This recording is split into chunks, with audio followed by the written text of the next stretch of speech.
अस्सलाम वालेकुम जी। एबीसीडी के नए एपिसोड में खुशामदीद है सबको। और मैं हूं जमाल आदिल, मेरे साथ हैं ज़ीशान भाई। ज़ीशान भाई से हम कुछ मालूमात लेंगे असाइलम के बारे में। और इससे पहले मैं, क्योंकि असाइलम में जो हर्डल्स आती हैं उससे पहले जब बंदे डंकी वगैरह लगा के आते हैं तो बुनियादी तौर पे वो भी चीज़ें समझना चाहूँगा मैं कि अपनी आने वाली जो जनरेशन है, जो नए बंदे आने वाले हैं, उनके लिए कुछ हेल्पफुल साबित हो सके। जी ये ज़ीशान भाई। जी, पहले तो आपका शुक्रिया। बहुत तो सेकंडली ये है कि जब भी आप आते हैं यूएस में एंटर होते हैं, देयर टू थ्री डिफरेंट कि आप किस तरह आपको एंटर होना है। अगर आप जो है वो थ्रू लीगल एंट्री आते हैं, दैट्स मीन टू से वीज़ा वगैरह, visa visa B1 B2 category B1 B1 2। और सेकंड ऑप्शन ये है कि आप बाई गेट आए, मीन्स के द्वार फिलांग के ना आए। मोस्टली हमारे डंकी वगैरह जो डंकी वगैरह नहीं, उसमें डंकी में भी आपके दो तरीके हैं। एक क्या होता है कि दीवार फिलांग के आ जाते हैं without permission. The second thing is that कि आप जो है वो थ्रू गेट पे आए, गेट के थ्रू जब आएंगे आपका स्टेटस जो है वो लीगल होगा, आपकी एंट्री लीगल होगी।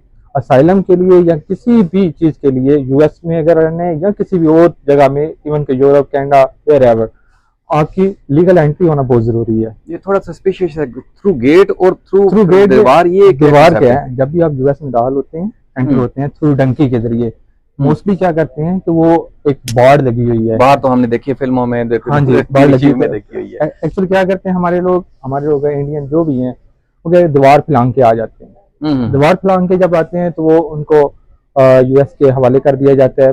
फिर उन पे जो है वो चार्जेस लगते हैं। चार्जेस ये लगते हैं कि आपकी इलीगल एंट्री है, और इसको लीगल करवाने के लिए उनको बहुत सी हर्डल जो है वो पेश आती हैं, मजीद मुश्किलात हैं। ठीक है। और सेकंड ये होता है कि अगर आप लीगल एंट्री है, एक तो लीगल एंट्री होगी आपके थ्रू प्लेन आते हैं, ठीक है, B1 B2 B1 B2 जो भी है। और एक और भी ऑप्शन है कि आप थ्रू गेट आए।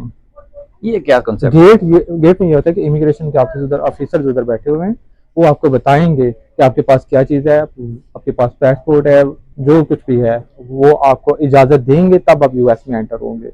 मीन्स की उनकी परमिशन के साथ। बॉर्डर के साथ गेट भी लगे हुए हैं। हाँ, उनकी स्पेसिफिक जगह बनाई हुई है उन्होंने। वहां पे अगर आपके पास वीजा नहीं है तो आपको वो इंटर होने देंगे? इंटर होने देंगे अगर आप थ्रू उनकी परमिशन हो। परमिशन क्या होती है कि आपके पास पासपोर्ट हो, आप उनको जब बता सकते हैं कि मेरे साथ ये वाकया हुआ है पीछे, वहीं से आपका असाइलम शुरू हो जाएगा। असाइलम से शुरू हो जाएगा, और वो आपको एक्चुअली परमिशन देंगे, आपको एक्चुअली अकोमोडेट करेंगे। जी बिल्कुल इसी तरह। ये बिल्कुल सरप्राइजिंग है मेरे लिए भी कि मैं तो एक्सपेक्ट ही नहीं कर रहे थे हमारे लोगों को। इसका एक ये फायदा होगा कि जब भी आप इधर यूएस में आते हैं उसके आपको बहुत से बेनिफिट्स हो जाएंगे, क्योंकि कहीं भी आप जाएं लीगल एंट्री आपकी होना बहुत जरूरी है।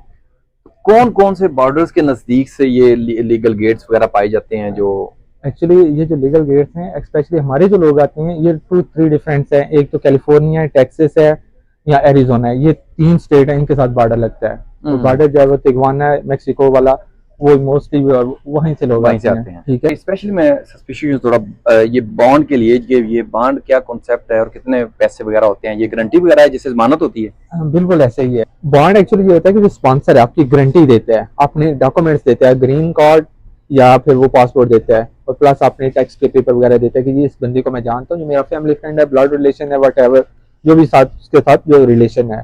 प्लस वो आपको बॉन्ड पे करना पड़ता है। हाँ जी, बॉन्ड एक्चुअली वो तो जो पे करेगा वो भी आपके ऊपर ही जिम्मेदारी है फिर तो, जो बंदा अंदर जा रहा है। हाँ जी, अंदर एक्चुअली वो बॉन्ड किसके नाम होता है? बॉन्ड स्पॉन्सर के नाम होता है, गारंटर के नाम, उसने ही पे करना है।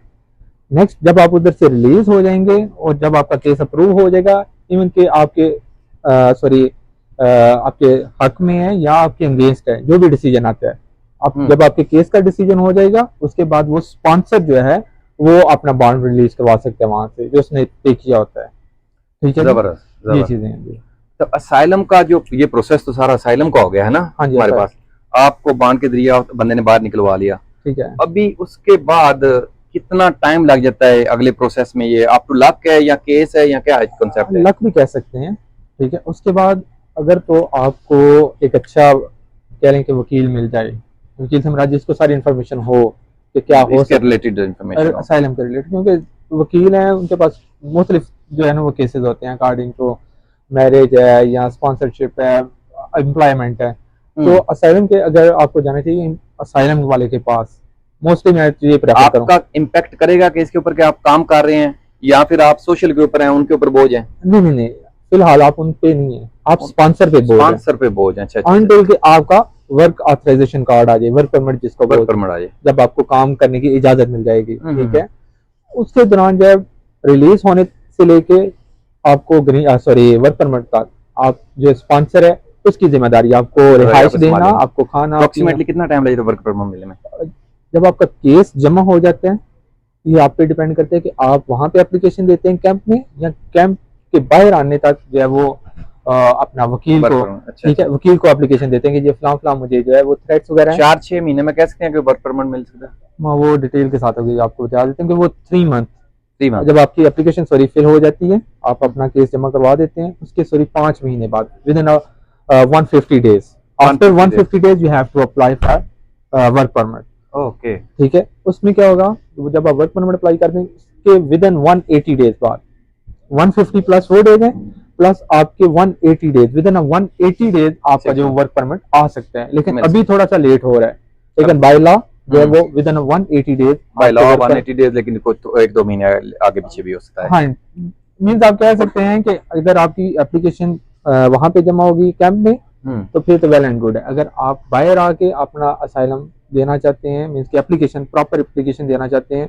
डिक्लेरेशन के साथ, तो फिर वो आपको 5 महीने वो लग जाएंगे, नेक्स्ट 3 to 4 मंथ। अगर आप कह सकते हैं कि अगर आपने वर्क परमिट लेना है, आपने अपनी जान छुड़ानी है उसके बोझ से, स्पॉन्सर के या गारंटर के, आपको 7 to 8 मंथ एटलीस्ट वेट करना पड़ेगा वर्क परमिट का। जब वर्क परमिट आ जाए तो फिर देन आप काम, जो आप पैसे बॉन्ड के लिए पे करते हैं वापस आते हैं किसी वापस आ जाते हैं, it's depend on the your case. Case इधर पॉजिटिव होगा तब आएंगे, इधर पॉजिटिव और नेगेटिव, दोनों सूरतों में दोनों सूरतों में आपके डिसीजन होना चाहिए केस का। जब आपके केस का डिसीजन हो जाएगा, इधर वो आपके हक में आ रहा है या आपके खिलाफ आ रहा है, ठीक है, तो वो आपको, अभी जैसे मुझे समझ आई विद इन 1 ईयर आपको मिल जाएगा वर्क परमिट। हाँ जी, उसके बाद आपका केस का जो रिजल्ट है ये अप्रोक्सीमेटली कितना टाइम में आ जाएगा? ये डिपेंड करता है अकॉर्डिंग टू स्टेट पे, अकॉर्डिंग टू स्टेट भी। हाँ, कुछ स्टेट में जल्दी आपकी डेट यहाँ पे जल्दी आता है, कितने जल्दी आएगा, कहाँ पे? मोस्टली जो है वो न्यूयॉर्क को समझते हैं कि ये लकी है, या न्यू जर्सी है, या कैलिफोर्निया है, ये 2-3 डिफरेंट स्टेट्स हैं जिनमें आपको मोस्टली ज्यादा चांसेस होते हैं कि आपकी डेट जल्दी आ जाएगी। उसमें पहले क्या होती है कि मास्टर हियरिंग आती है, जिसमें आपको सिर्फ जो इन्फॉर्मेशन आपको देनी होती है, बुनियादी। देन आपको वो डिपेंड करता है जज पे, हो सकता है वो आपको नेक्स्ट दे दे इंडिविजुअल हियरिंग, जिसको फाइनल हियरिंग बोलते हैं, उसके साथ आपका इंटरव्यू होगा। अगर आपका इंटरव्यू अप्रूव हो जाता है, ठीक है, तो वो आपको असाइलम आपका अप्रूव कर देंगे। जबरदस्त जी। और इसमें कितना अप्रोक्सीमेटली टाइम गुजर जाएगा? ये डिपेंड ऑन द केस करता है, डिपेंड ऑन द कोर्ट करता है। अगर कोर्ट बिजी है, एक अंदाजन कह सकते हैं, अंदाजन आप 3 ईयर तो एटलीस्ट, 3 ईयर एटलीस्ट। हाँ जी। वो कहते हैं कि इंडियन के केस जल्दी होते हैं, पाकिस्तानियों के लेट जल्दी नहीं होते, इसमें क्या कॉन्सेप्ट है? नहीं, ये टोटली ये है कि ये मिथ है कोई कुछ इसमें? नहीं, ये आपके केस पे डिपेंड करता है, केस के ऊपर डिपेंड करेगा, केस पे डिपेंड करता है कि आपका केस किस तरह से तैयार है, ठीक है। ओके। क्योंकि इसमें भी आपने जस्टिफाई करना है कि मुझे वाकई खतरा है, या अपना केस जेन्युइन होना चाहिए, जेन्युइन, और नेक्स्ट आपको फ्यूचर में क्या खतरा हो सकता है। झूठ अगर पकड़ लेंगे तो केस उड़ गया, बिल्कुल उड़ जाएगा जनाब, ठीक है, वो बिल्कुल जो जहां तक आप इंडियन की बात कर रहे हैं वो उसमें कोई नहीं है, ठीक है। आपको यहाँ पे अप्रूव करना पड़ेगा कि हाँ वाकई मुझे खतरा था जब मैंने मुल्क छोड़े, और जब मैं वापस जाऊंगा यहाँ से, अगर आप मुझे यहाँ से वापस भेज देते हैं तो तब जैसे असाइलम का वैसे केस होता है। हाँ जी, टोटल वही असाइलम यही है कि मुझे जान का खतरा था और फ्यूचर में भी है, जी। जबरदस्त। और जैसे कि अभी तो चल रहा है कि पीटीआई वाले बेचारे भाग रहे हैं, ठीक है, पीटीआई वाले उनके केसेस वगैरह, जब तक उनकी गवर्नमेंट नहीं आती उनके केसेस वगैरह हैं। अगर उनको जान का खतरा है, ठीक है, अगर उनको केस बनते हैं। आपसे पूछना चाहूंगा, क्या एडवाइस करेंगे जो हमारे न्यू कमर हैं, जो कि भाग देख के आ रहे होते हैं और एजेंटों के हाथ चढ़े होते हैं, और क्या उनको अगर आते हैं तो क्या कुछ आप?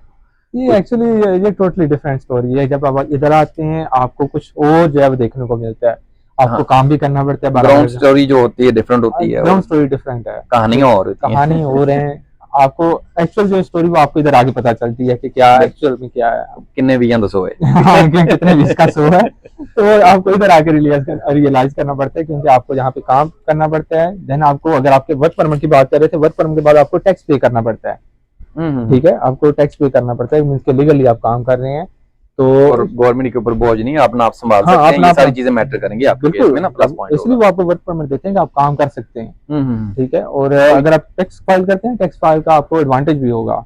जबरदस्त। आखिर में ये जो होती है मिथ के हर कंट्री जो है कोई पैसे देती है बंदों को, जब वहां पे अपने यहाँ पे भी कोई पैसे ऐसे देते हैं कि बंदे लेते ही नहीं है? मोस्टली यहाँ पे नहीं लेते, कनाडा का मैंने सुना था कि वहाँ पे जब लेकिन रिफ्यूजी, सिस्टम है, देते हैं। हाँ अगर आपका केस अप्रूव हो जाए रिफ्यूजी का, हम्म। ठीक है, तो इधर वो आपको बेनिफिट दे सकते हैं, आप भी ले सकते हैं, लेकिन आई डोंट थिंक सो कि यहाँ पे कोई लेते हैं, लेते नहीं, जरूरत नहीं पड़ती क्योंकि वर्क परमिट मिला होता है, बंदा अपना आप संभाल चुका होता है। और ये एडवांटेज भी है आपके लिए कि नेक्स्ट आपको इसका फायदा भी होगा। सभी जो, मैं तो लायर नहीं हूँ लेकिन मैंने जो सुना है मोस्टली लायर्स यही बोलते हैं कि आपको नहीं लेना चाहिए जब आप काम कर सकते हैं, और अब बिल्कुल जनरली भी यही करना चाहिए, अगर आप काम कर सकते हैं तो आपको। जज़ाकल्लाह जी, अल्लाह जज़ा दे। नो प्रॉब्लम, शुक्रिया, बहुत ही वैल्यूएबल आपकी गुफ्तगू थी नहीं जनाब, जो हमारे काम आएगी।